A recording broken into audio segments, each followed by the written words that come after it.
Video, I'm going to talk about the BGP peering process. So step one, a router will try to establish a TCP connection with a neighbor, and it tries to establish with the IP address that is listed on the neighbor commands. And of course it uses the well-known destination port 179.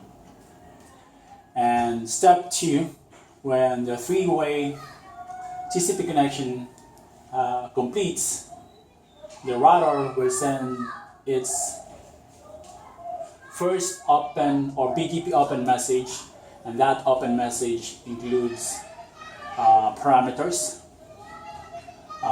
Let's talk about those parameters. I listed those here.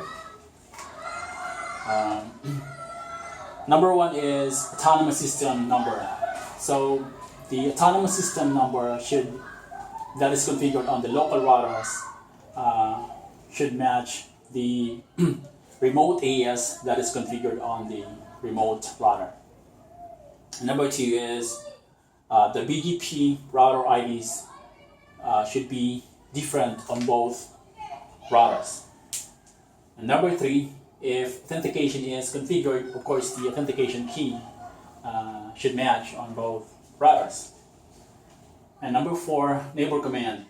Of course you want to configure your neighbor IP address correctly on both ends. Because those neighbor IP addresses are actually the ones that are participating in the TCP connection.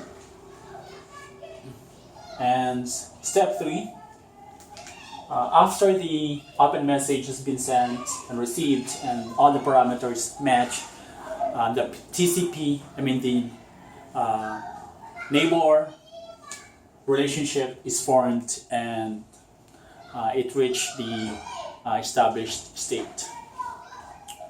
And now the BGP can send the update messages. So yeah, that's